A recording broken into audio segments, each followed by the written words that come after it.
Hello and welcome to Restoration DIY, and whether you're new or returning, it's great to have you here and I hope you enjoy the video. This time we'll be making a bowl from 2 coloured rings of epoxy resin and 5 sapele segmented rings. Very early on this came close to being a resin casting disaster, so without further ado, let's get into it. So what we have here is a 3D printed mould. I made 2, and from the start I knew there was something not quite right about them. They felt very light and didn't seem to be very solid. So I wrapped them in clear packing tape, which helped to strengthen them, and being in my usual haste, I got straight into the resin casting.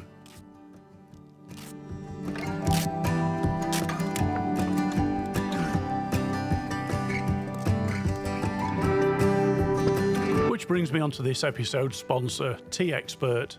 They make a range of epoxy resin products and I can highly recommend them. You'll find a link to their website and a 10% discount code in the video description. The video description gives it away, but the chosen colours for the first ring are the primary colours, red, yellow and blue. The resin is thoroughly mixed at a 1:1 ratio with a liberal amount of mica powder.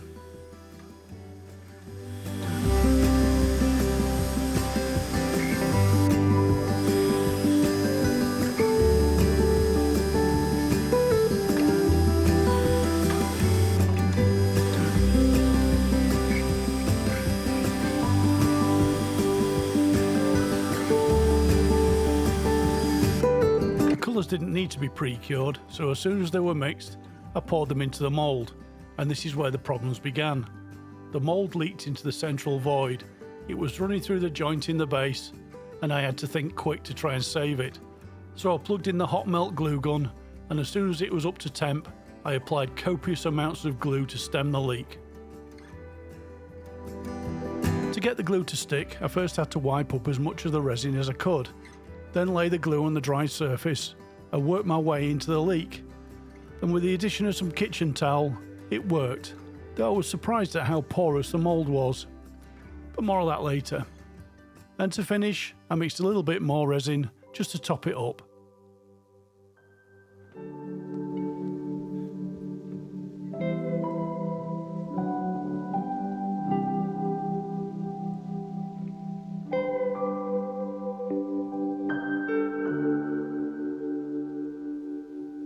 Next I did the secondary ring.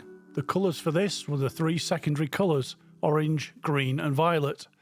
This time I added glue to the mould as well as packing tape before I poured the resin.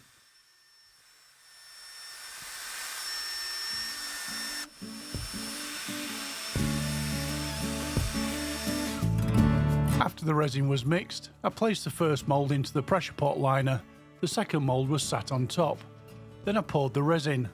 Mould full, I placed it into the pressure pot to cure overnight, or at least that was the plan.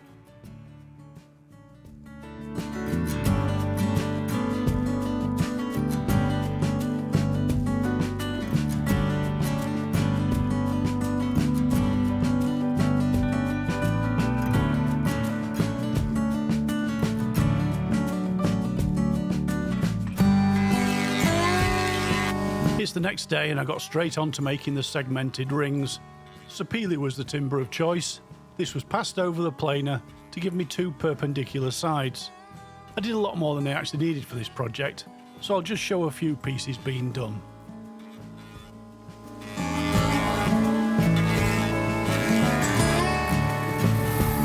Then it was onto the bandsaw. Using the plain sides as a reference against the guide fence, I cut each length of timber down to the required size.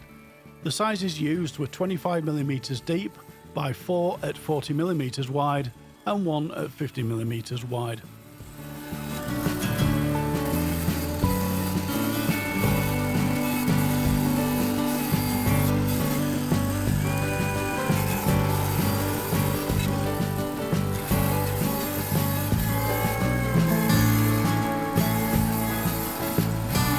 Then it was on to cutting the segments. At this point I intended to make 6 rings, so in total I needed 108 individual segments.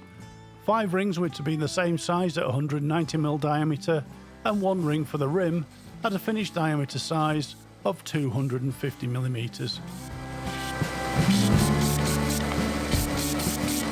After sanding the raggy bits off the edges, I began assembling the rings.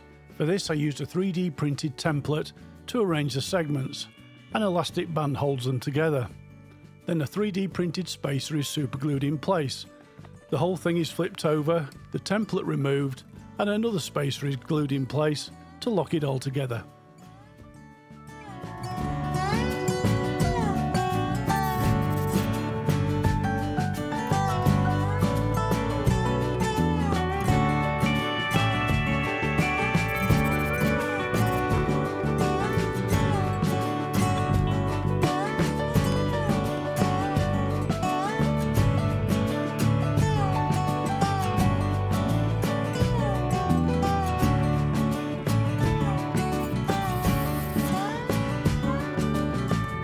Off camera, I assembled another ring, this time with just one spacer. The open side is then pressed onto the prong spacer on the first ring. Superglue is dripped into the joint, which is then sprayed with an activator. When the two rings are glued up, I made another ring and glued it in place.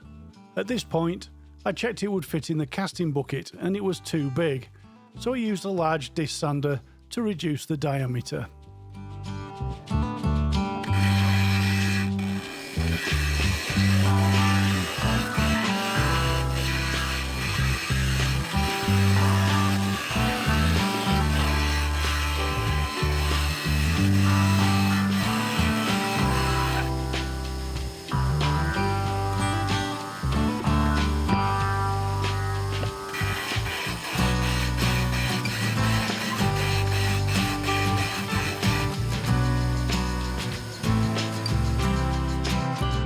For the last ring on what is the base section, I decided to try something different. This time I glued the segments directly to the main bit. The white spaces are there to keep the segments level with a consistent 2mm joint. With a bit more practice, I'm sure I could get good results, but this time it didn't work out so well.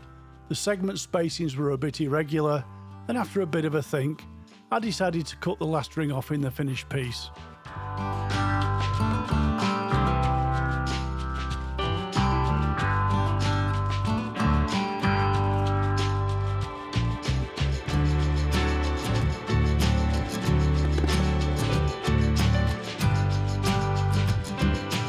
The rim was the last assembly to make.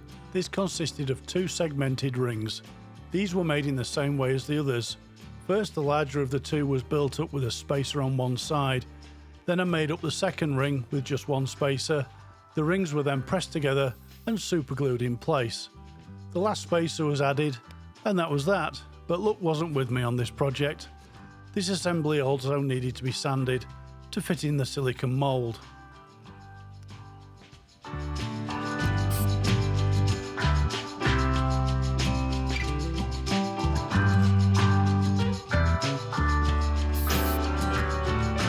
Moving ahead, the rim has been sanded to size, and now the two assemblies need to be prepared for casting.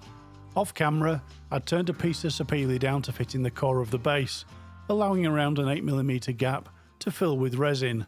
The idea is to expose this in the finished piece. Mixing sticks and superglue are used to hold it in place.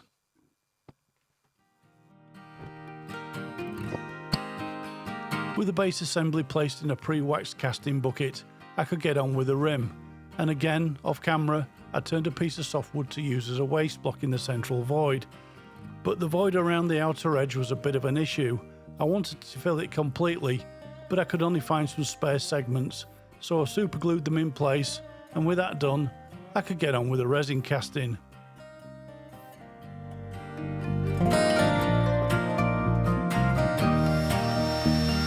I mixed 4 batches of epoxy resin with black mica powder. These were poured straight into the moulds, 2 in each. I knew there would be some topping up to do after the first pour had cured, so for now they went straight into the pressure pot, 50 to 55 psi added, and there they stayed for around 6 hours.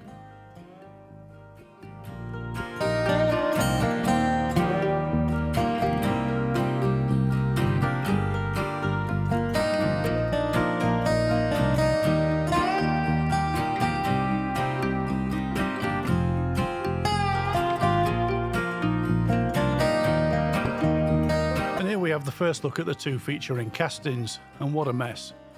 During the curing process, a lot of heat had been generated, enough to melt the printed plastic, and the weight of the upper mould had crushed the lower one. Whilst pondering what to do, I had a bit of good luck. The two castings fell apart, so that gave me a flat surface on each one to work with. So with the other two castings curing, I had some time to come up with a plan. The top of both rings were completely distorted, but the underside on each was relatively flat, so this could be used as a reference plane on the drum sander.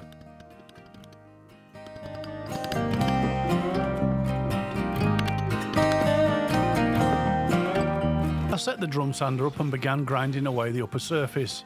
I figured that as long as there wasn't any big voids in the resin, the rings could be saved.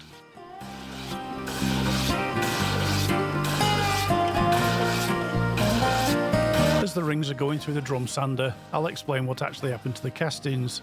I'd recently formatted the flash drive I use on my 3D printer. In doing this, I deleted the printer configuration file. So when it came to print these two moulds, the printer used a default setting, which didn't have the correct filament feed rate. So it only used around 60% of the filament it should have used. This resulted in a very porous, lightweight print. I didn't realise this until a few weeks after, but I'm happy to say it's been rectified and it won't happen again. The first ring was a success, so I set about getting the second one ready. For a start, I'm removing about 1mm with each pass, and as I get down to more solid material, I back it off to around about 1/2 mil and I slow the feed rate down. Okay, I think that's enough drum sanding. So moving on, I'll skip to the finished pieces.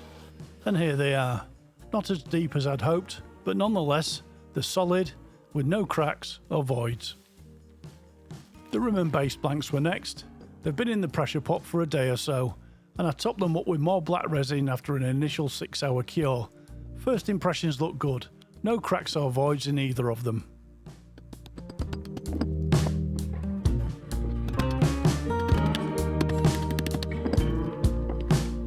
After removing the waste block from the rim, I pass these through the drum sander as well, though I'll spare you the excitement of that process and just show you the results.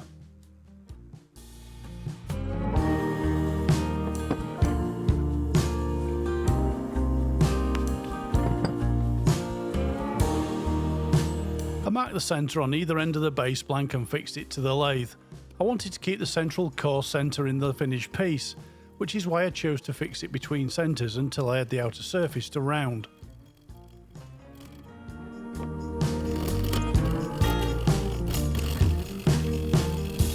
And so with the lathe turned up to around 750 RPM, I began turning.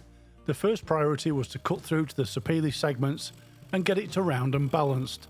For this, I used the mid-sized carbide with a standard cutter.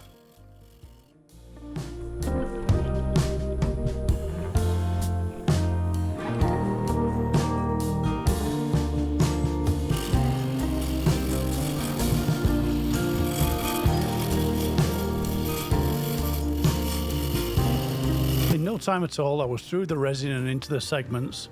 I used the cold jaws to hold the blank to the lathe, so next I could cut a mortise in the base.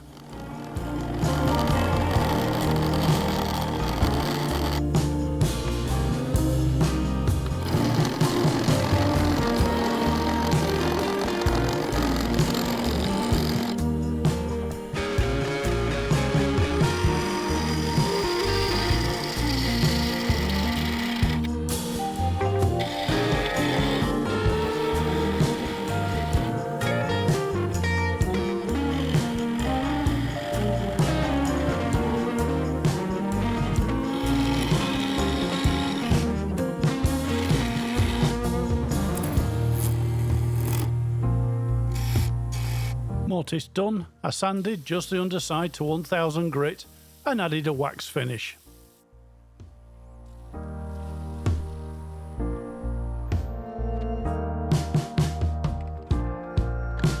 I used the tailstock to keep the 4-jaw chuck centred whilst I tightened it up, then I refixed the whole thing back on the headstock, ready to glue on the first resin ring.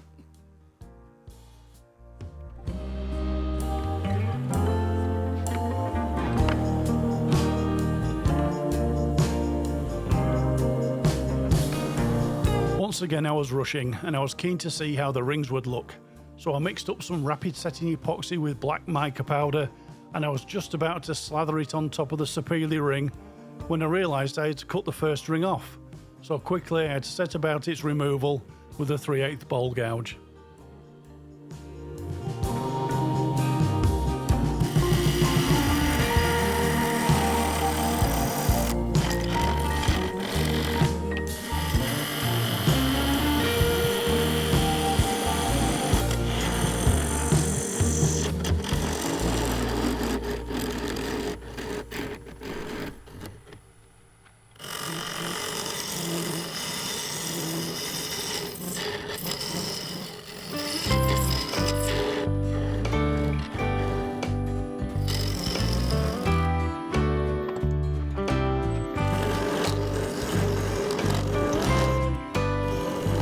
The skew took care of levelling the surface, and with that done I had to apply the epoxy. I could feel it was getting warm in the mixing cup, so I spread it on and placed the resin ring in place. I only just made it. By the time I'd applied the pressure, the rapid set epoxy had kicked. The ring wasn't quite centred, but it was near enough.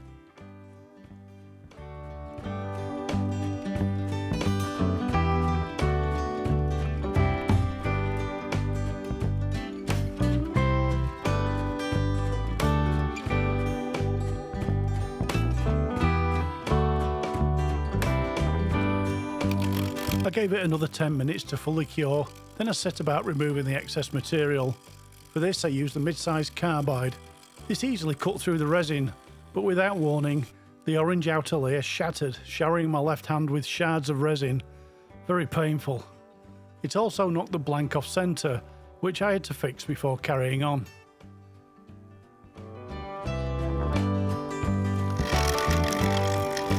Now with the large negative rate carbide, I continued removing material, working my way down so it was level with the sapele base.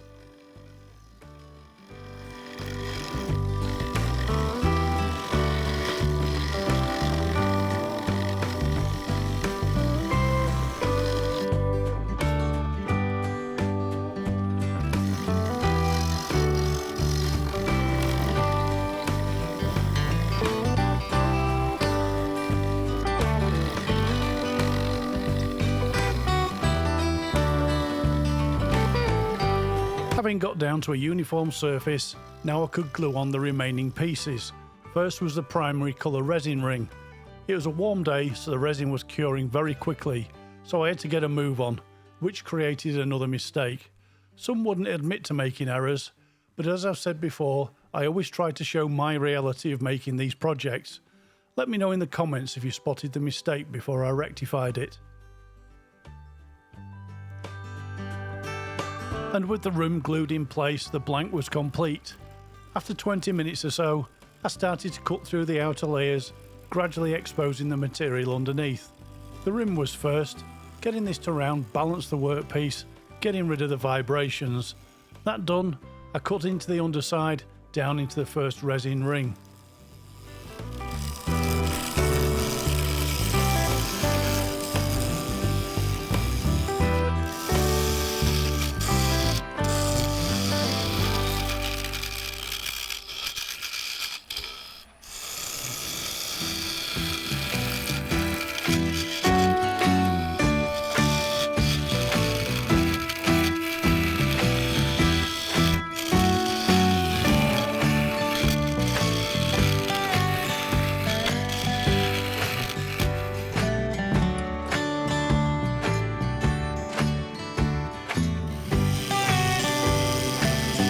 Most of the rubbishy waste block material cut away, exposing the segments underneath. It was good to see the joints all lined up along the length of the blank. I'd done my best to make sure that happened, but when it was all covered up, there was always a chance of getting it wrong.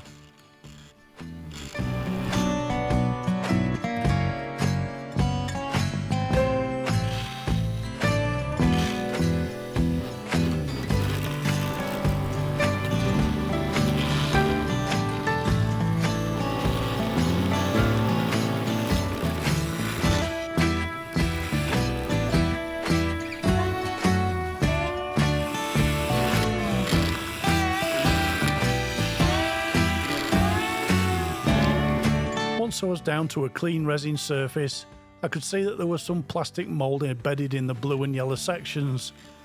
I had a bit of a prod to see how deep it was, but I pretty much came to the conclusion it was there to stay.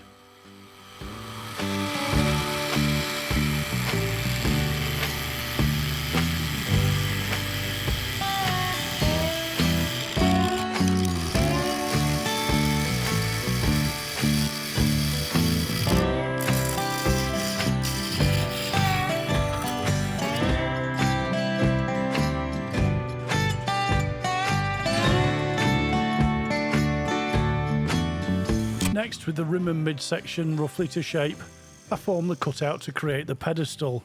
For this, I removed the bulk of the material with a bowl gouge.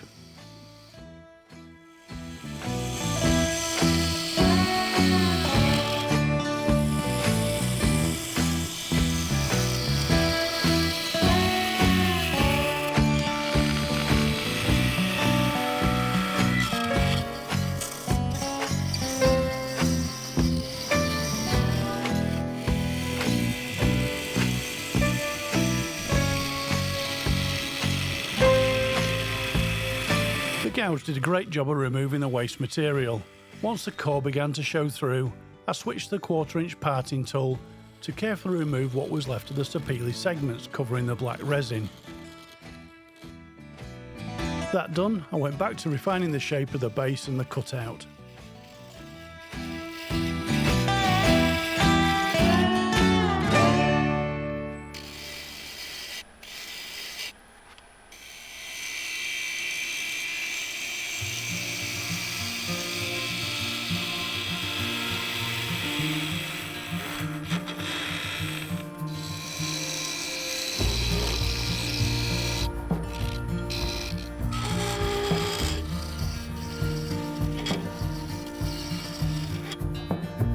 As I progressed, I noticed the joint between the upper and mid-segmented ring in the base was a lighter colour, and I realised it was one of the grey 3D printed spacers.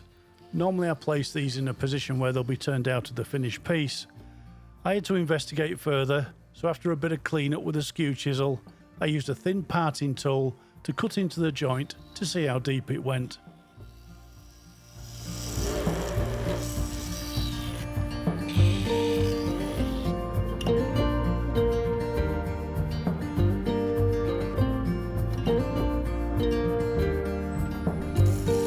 As I cut in, I hoped most of it had already gone, and luckily after about 4mm I was through to black resin. It could have been a lot worse, but this needed to be dealt with. I thought about using black milliput to fill the open joint, but as you can see there were prongs to deal with in the joints between the segments, so it was time for a design change. Using the mid-sized carbide, I formed an OG shape over the affected joint. This completely removed any trace of the spacer.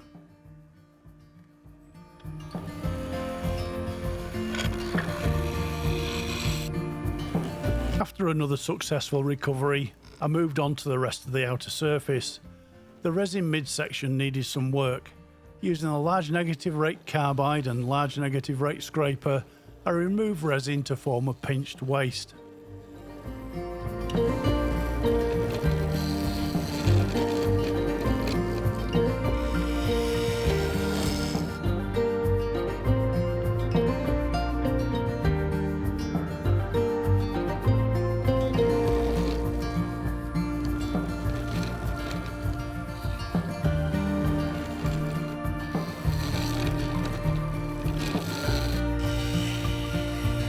The midsection profile was coming along nicely, so I used a small negative rate scraper to blend the segmented rim down into the resin.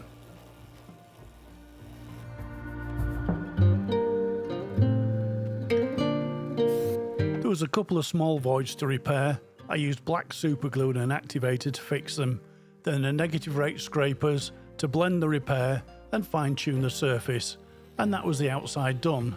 Though that mistake I made whilst gluing the resin rings together was still bugging me.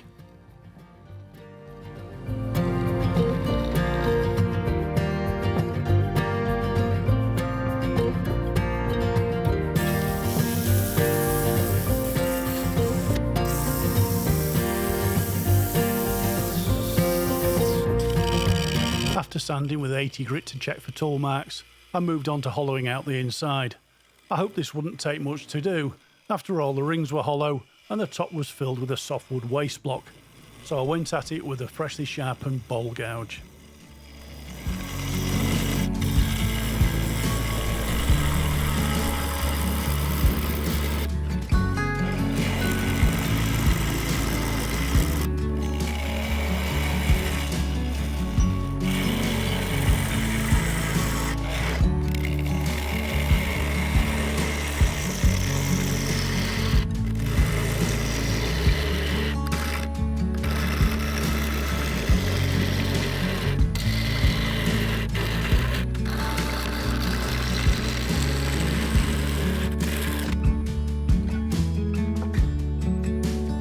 The softwood waste block didn't take much to get rid of, though I had to be careful to avoid getting a catch, so I switched to the mid-sized carbide.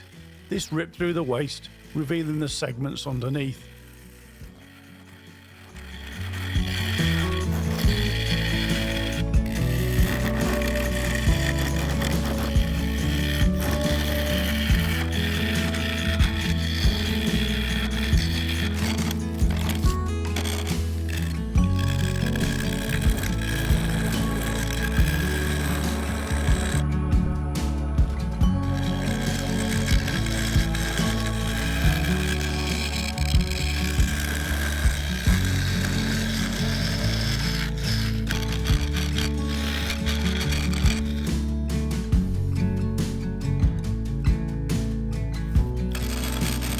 The resin and printed base was surprisingly tough to get through. I really thought I was going to pull the workpiece off the chuck, but after I'd cut it out, the intention was to start blending the upper rim section down into the side, but I couldn't ignore that last little problem anymore.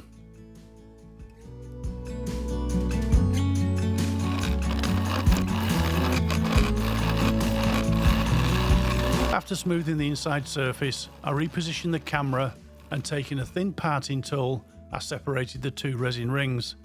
You see, what I'd done is bonded the rings together in a way that the colours in the top ring didn't correspond to the mixed secondary colour in the lower ring, and that just wouldn't do.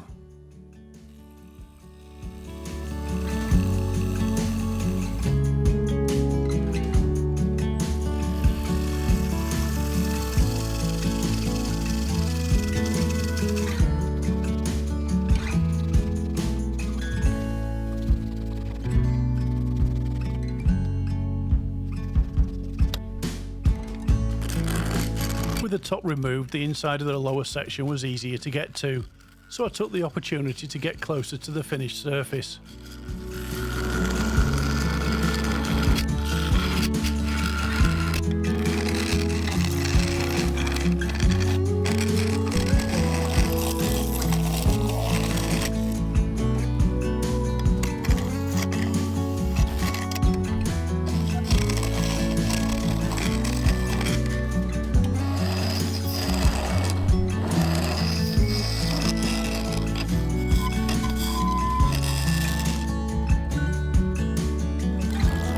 Inside done, a quick touch up from the skew, and the two pieces were ready to be glued back together.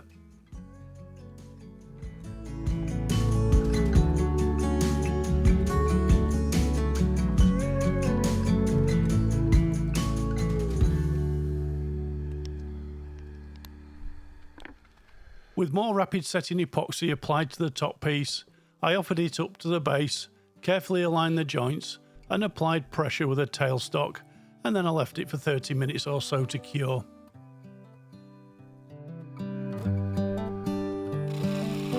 It's half an hour later and the resin has cured. The two pieces now needed to be blended and faired back together. This was done with a large and small negative rate scrapers and a bit of work from the bowl gouge.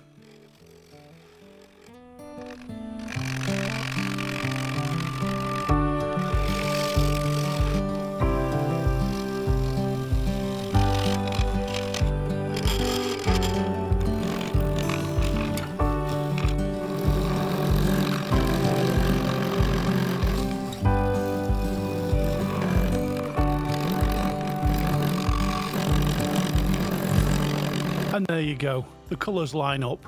Red and yellow make orange, blue and yellow make green, and red and blue make violet. Problem fixed.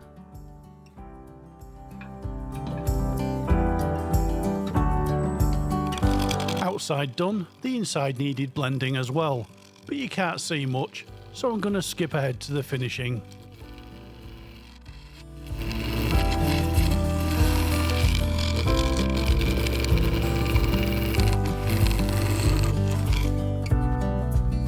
And that's it, all done.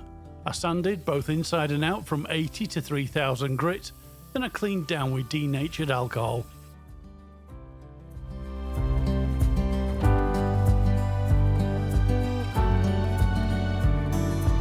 Then I applied 2 liberal coats of sanding sealer, each one denibbed with a non-abrasive Scotch pad.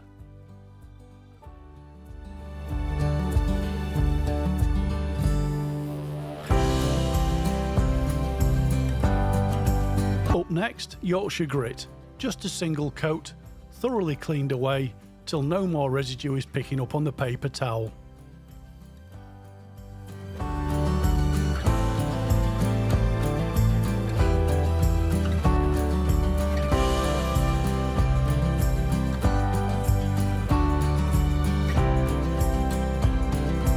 Then the resin polishing. First, Merca Shine 10, a single application, thoroughly cleaned away, ready for the next stage.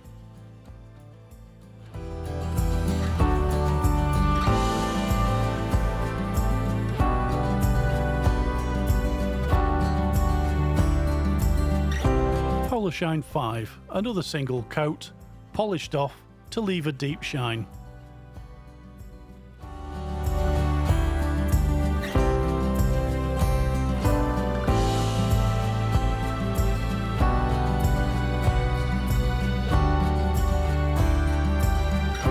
And to finish, Hampshire Sheen Gloss Finishing Wax, 2 coats, buffed to seal and protect the surface.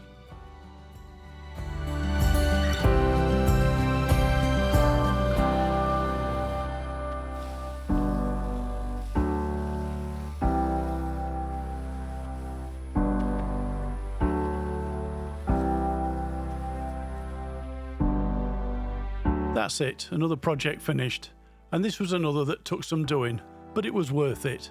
The end result looks great, I really like it, and I hope you like it too. The resin rings turned out okay, but some of the colour bled across into the adjacent sections, and I could have done without the inclusion of the printed mould, but in the end it all adds to the story, making this a very unique object. Anyway, having said that, I'd like to thank you all for watching. Please subscribe, it really helps the channel grow. A thumbs up will be much appreciated, and comments are always welcome. I'll see you in the next one. Goodbye for now.